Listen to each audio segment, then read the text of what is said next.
selamat siang. Perkenalkan, nama saya Aulia Marserdi dari kelas 12 Akuntansi 1, nomor absen 7. Dalam video kali ini, saya akan menjelaskan materi berupa akuntansi kas satuan kerja dengan klasifikasi kas dan setara kas.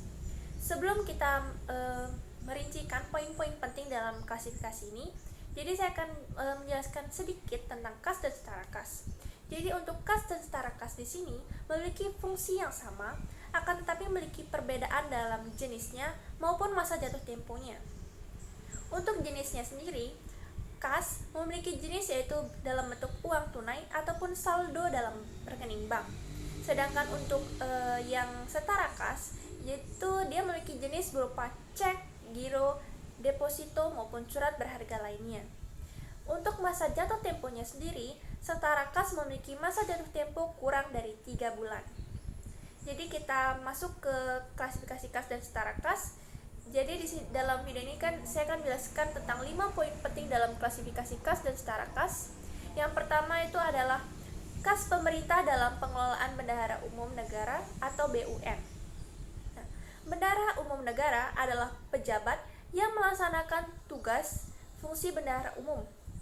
Nah, jadi yang perlu diketahui bahwa bendahara umum adalah Menteri Keuangan. Menteri Keuangan memiliki fungsi yaitu sebagai kasir, pengawas keuangan, dan manajer keuangan, di mana ia memiliki kuasa dalam pengeluaran dan pemasukan kas pemerintah. Jadi dalam pelaksanaan dalam pengelolaannya, Menteri Keuangan ini dibantu oleh KPPN atau Kantor Pelayanan Pembendaharaan Negara. Nah, jadi kita lanjut untuk yang poin kedua, kas pemerintah daerah. Kas daerah adalah uang yang dikuasai oleh bendahara umum daerah meliputi rupiah dan valuta asing.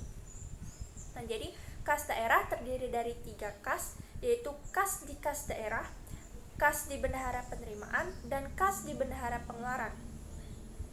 Nah, jadi kas di kas daerah yaitu kas dalam kas daerah berada di bawah penguasaan Badan Umum Bendahara Umum Daerah yang disimpan pada rekening kas umum daerah. Lalu yang kedua ada kas pada bendahara penerimaan, yaitu saldo kas di bendahara penerimaan yang dimana terdiri dari kas tunai dan kas di rekening penerimaan.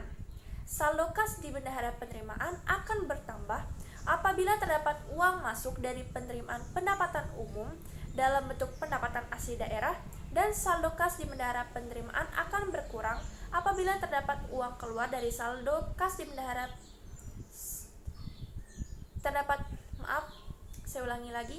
Untuk kas pada bendahara penerimaan, dia akan berkurang apabila terdapat uang keluar yang akan ditransfer kepada RKUD atau rekening kas umum daerah.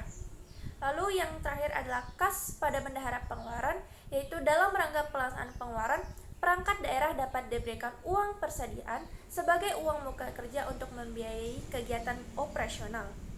Nah, sebenarnya dalam kas pemerintah daerah ini ada kas pemerintah yang dimana ia di luar pengeluaran bendahara umum daerah.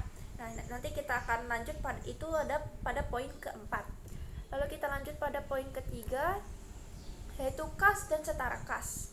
Jadi setara kas adalah investasi jangka pendek dan dapat dicairkan dengan cepat dalam jumlah tertentu tanpa menghadapi resiko dan perubahan nilai yang signifikan.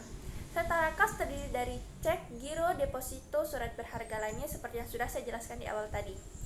Untuk klasifikasi kas dan setara kas pada pemerintah daerah mencakup kas yang dikuasai, dikelola dan ditanggung jawab bendahara umum daerah, dan kas yang dikuasai, dikelola dan di bawah tanggung jawab selain bendahara umum daerah, misalnya bendahara pengeluaran. Kas dan kas yang dikuasai dan di bawah tanggung jawab bendahara umum terdiri dari 2, yaitu saldo rekening kas daerah dan setara kas. Saldo rekening kas daerah yaitu saldo rekening pada bank yang ditentukan oleh kepala daerah untuk menampung penerimaan maupun pengeluaran. Setara kas yaitu surat utang negara atau obligasi dan deposito yang jatuh temponya kurang dari 3 bulan yang dimana dikelola oleh bendahara umum daerah. Untuk membedakan kas dan setara kas, saya akan memperlihatkan skema.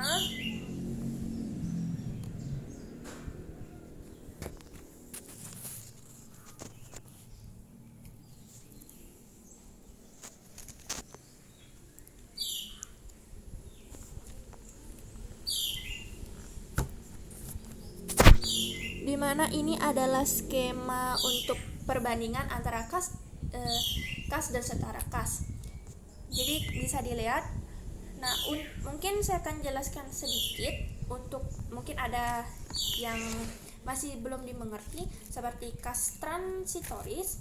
Itu kas transitoris ini adalah penerimaan dan pengeluaran kas bruto yang tidak mempengaruhi pendapatan, beban, dan pendanaan pemerintah. Lalu ada uang titipan. Jadi uang titipan ini adalah uang atau harta yang dititip oleh pihak ketiga seperti badan usaha milik negara, badan usaha milik daerah, koperasi, yayasan, dan lembaga dalam negeri lain yang berbadan hukum. Nah, kita lanjut pada poin yang keempat, yaitu ada kas pemerintah di luar pengelolaan bendahara umum negara atau bendahara umum daerah. Jadi ada 4 bagian. Yang pertama itu ada kas bendahara penerimaan, kas bendahara pengeluaran, saldo kas lainnya yang diterima dari penyelenggaraan pemerintahan, lalu yang terakhir adalah kas di badan layanan umum daerah. Untuk kas bendahara penerimaan, apabila bendahara penerimaan tidak termasuk dalam jajaran bendahara umum daerah atau bendahara umum negara.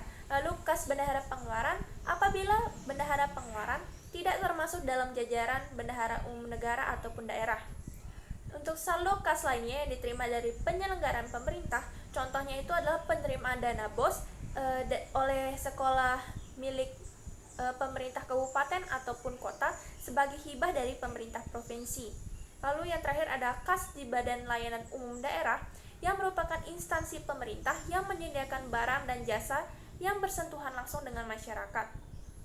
Pendapatan badan layanan umum terbagi menjadi 2, yaitu pendapatan bukan pajak untuk badan layanan umum yang untuk pusat, sedangkan untuk yang daerah yaitu lain-lain PAD yang sah.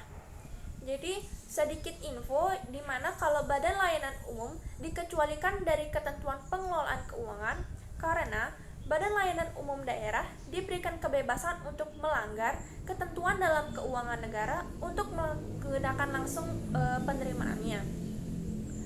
Lalu poin yang terakhir atau poin yang kelima adalah pengukuran dan pengakuan kas dan setara kas.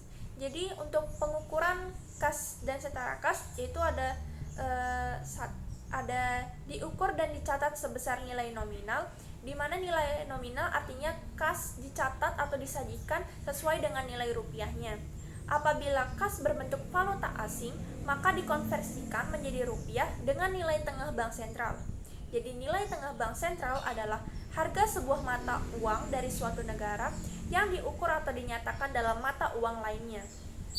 Nah, ada pengakuan kas dan setara kas itu dibagi menjadi 2, yaitu diakui saat potensi manfaat ekonomi masa depannya diakui saat potensi manfaat ekonomi masa depan diperoleh. Artinya bagi pemerintah, kas diakui memiliki nilai yang dapat diukur dan berguna dalam penyelenggaraan pemerintahan. Lalu yang kedua itu adalah diakui saat diterima atau pemiliknya atau penguasaannya berpindah. Jadi pengertiannya itu kas diakui saat terjadinya penerimaan dan pengeluaran dalam pengelolaan keuangan daerah. Jadi sekian yang dapat saya sampaikan. Atas perhatiannya saya ucapkan terima kasih. Selamat siang.